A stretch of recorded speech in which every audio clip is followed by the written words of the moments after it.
what's happening in March? We've seen like multiple websites that have as high as over 1 million visits every month from organic Yeah. going down to zero. So what's happened in March? Yeah. So, I mean, what's happening around here is very confusing. There's some level of clarity that Google is providing on the updates that they are rolling out. But Yeah. for the larger part, there's still a lot of stuff to figure out. So, to start with, there are two things that have happened since the first week of March, and specifically from March 5th onward. So, first thing, Google started rolling out their March 2024 core algorithm update, and this one is still rolling out as we speak. So Google has mentioned that it might take a month or so for this update to completely roll out, and the primary reason for this being that what they are trying to do or trying to tell us is that Mhm. this core algorithm update is a lot more complex than its previous updates, because there is one big change that they are introducing here, and that is incorporating helpfulness within the core algorithm update.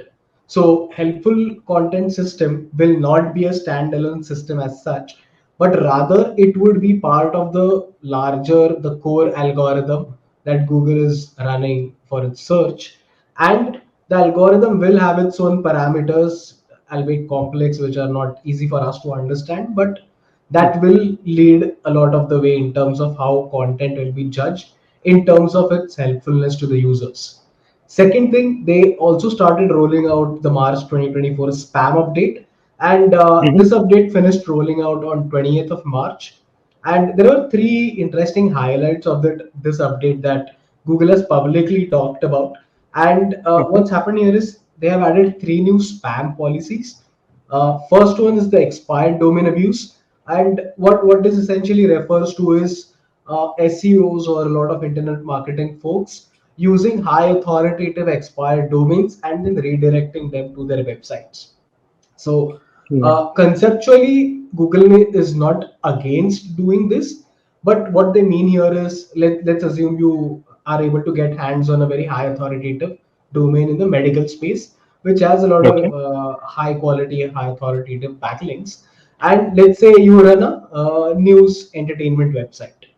So using a medical website and redirecting it to your news website, that might not be the best solution, because contextually your website is not into the medical space primarily, which is why it is not a relevant redirect as per Google's recommendations.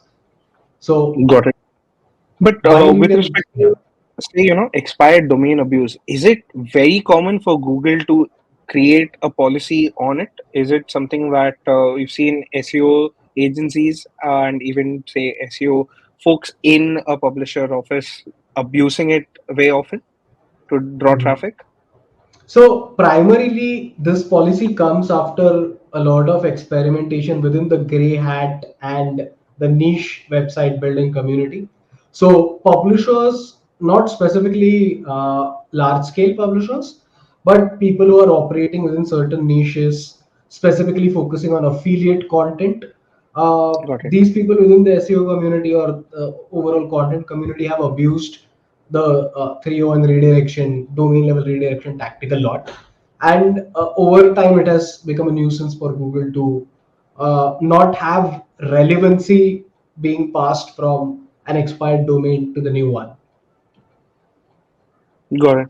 And say with respect to the spam policy, they've have multiple ones. So I think site reputation abuse is another one that is also something that Google has ruled out. Can you speak a little about that?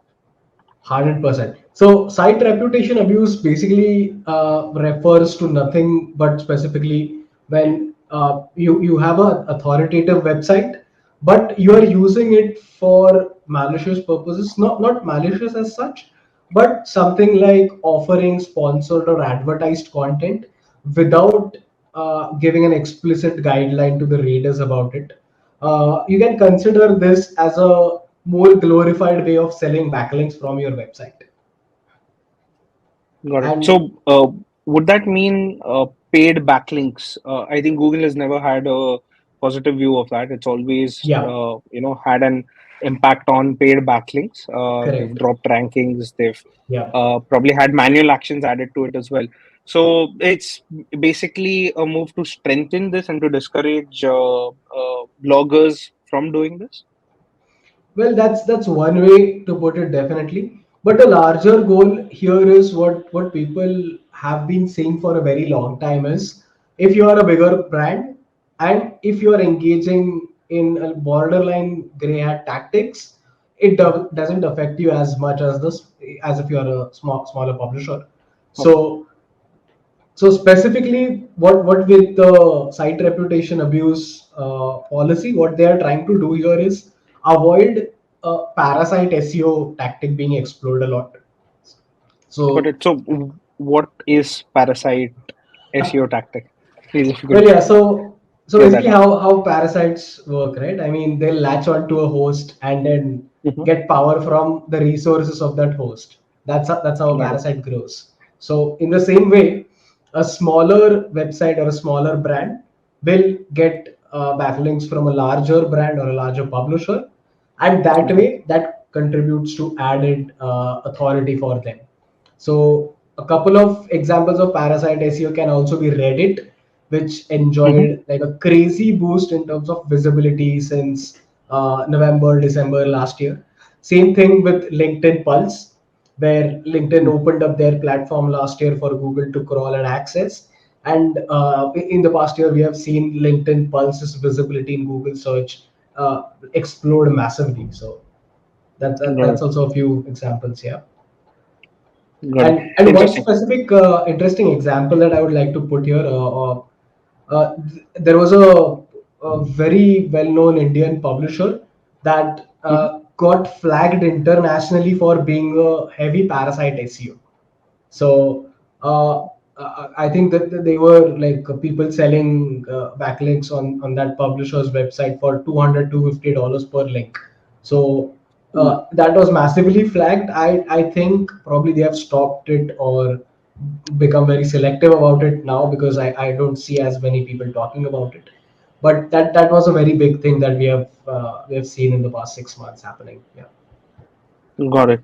Now, you're mentioning the three spam policies, and the third one would be the scaled content abuse. And, Yeah. that is something that we are primarily going to base a lot of our discussions on today. So, scaled content abuse. I think few, people have already got the hint about it, but you can just elaborate on what Google is specifically addressing with this one. Well, yeah. So with the scale content abuse, Google is referring to specifically about AI content generation, and secondly, targeting a little bit specifically onto programmatic websites.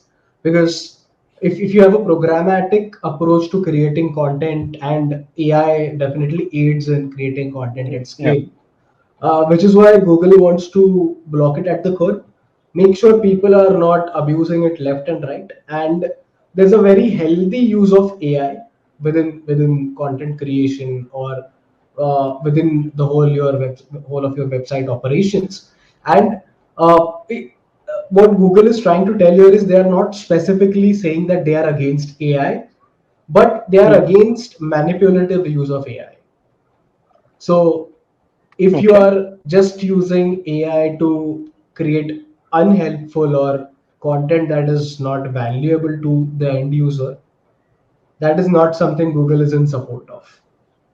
So basically, if I were to think of it, usually like keyword stuffing, where you would stuff an article with keywords, what here you're doing with scale content abuse is you're tracking pretty much every keyword that is being searched and then writing content around it, primarily using AI. Since you can do Correct. it at scale with AI writing tools that are available, and now Google has started flagging it.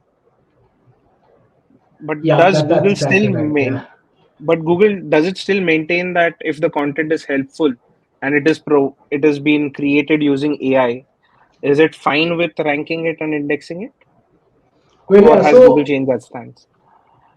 they haven't changed that stand, surprisingly. I mean, obviously the actions are contradictory. We can't 100% say Yes. that they are in line with what they say.